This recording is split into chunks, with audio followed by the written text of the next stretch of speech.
The Colorado Rockies statistically had the worst pitching staff in 2024. I say statistically because, yes, it's the Mile High City. Home run rates are inflated. But on the other hand, there's absolutely no defending the worst strikeout to walk ratio in the league. So is it going to get better? We answer that golden question today. Here are the Rockies' top 5 pitching prospects, along with the likelihood that we see them anytime soon. We have to begin with Chase Dollander. With Dollander, the appeal is all about the life and late ride of that primary pitch, of course, his fastball. His fastball moves and is extremely hard for hitters to time, especially when he has command of it. This is something he can lean on, and we do expect to see it translate into the big leagues. The slider is his wipeout pitch, and he's still working on the curveball and changeup to round out what would eventually be a polished 4-pitch mix. At 6'2", 200 pounds for his frame, Dollander's motion looks smooth and repeatable. There's nothing violent or herky-jerky about it, and his fastball sits in the mid-90s, projecting a pretty low injury risk. The University of Tennessee alum was the SEC Pitcher of the Year back in 2022. This guy is supposed to be an ace at some point.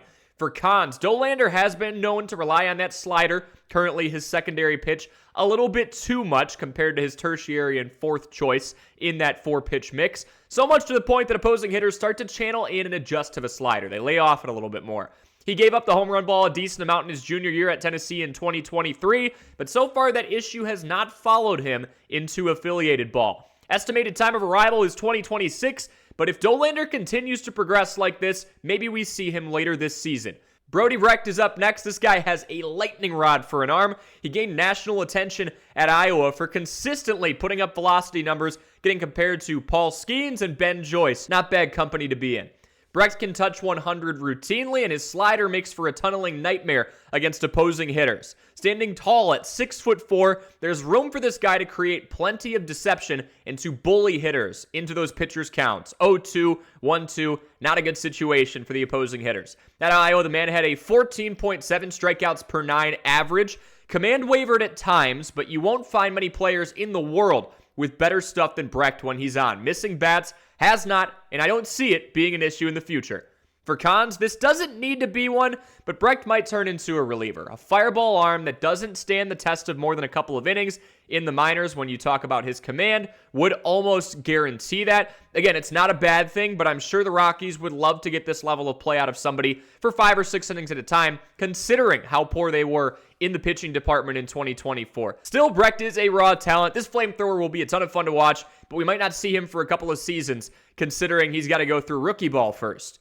Sullivan is up next. He is our first southpaw on the list, and profile-wise, he could not be more different than the aforementioned Brecht.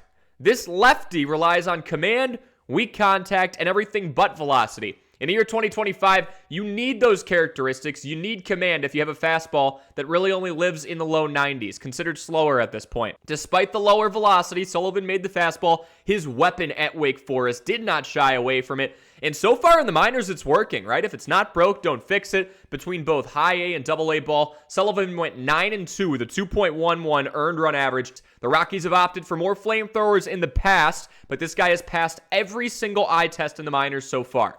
One red flag to look out for is probably one you could see from a mile away, judging by how I have described him so far. While the command is top tier, Sullivan might struggle putting hitters away in the big leagues with that low 90s fastball. He hasn't found his true wipeout pitch just yet, and it's going to have to come from deception or movement since the velocity just isn't there. Still, 15 walks in over 110 innings of work last year makes this guy a fun one to look forward to, so long as he can keep the ball in the yard, which is not a guarantee in the Mile High City. We're not supposed to see him until the 2026 season, but considering he had a 1.97 earned run average across 32 innings in AA last year, I wouldn't doubt if we see him later on this year. On to Carson Palmquist. He's next on our list, and consider him the Swiss Army knife of the group. Palmquist was used as a starter and reliever throughout college, and his lower 3/4 arm slot delivery has boded well for him in the pros so far. The lefty has managed to register more than a strikeout per inning at every level of affiliated ball, and he's projected to be in AAA to start the season as of right now. That could change. Going beyond the stat sheet for a second, you will notice that Carson throws with a bit of an edge. He's aggressive when you watch his game. He doesn't tend to pitch around hitters a whole lot, and he mows through at-bats in a very efficient and pitch count-friendly manner. While Palmquist is fun to watch now, anytime you see that awkward arm angle, it begs the question of whether or not injuries will rise down the road. That also leads to wavering command, as Carson did walk 60 hitters in under 120 innings of work last year, coming off as kind of a boom or bust option at times when that consistency does waver.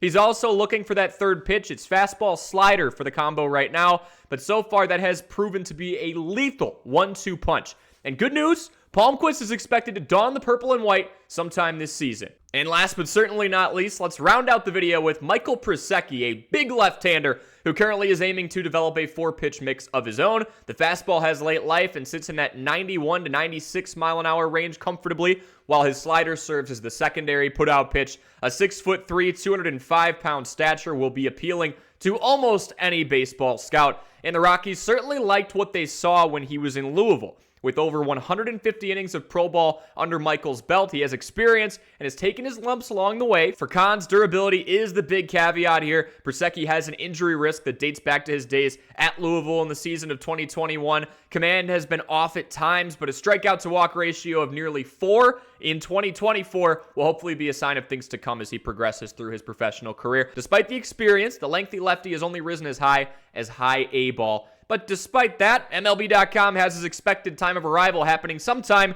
in the 2026 season. Good news for Rockies fans. Take these dates with a grain of salt again, because unless the Rockies pitching staff gets better overnight, there is a clear demand for better pitching in the Mile High City. If you enjoyed this video, leave a like and subscribe. Leave any suggestions for future video ideas, and we'll see you in the next one.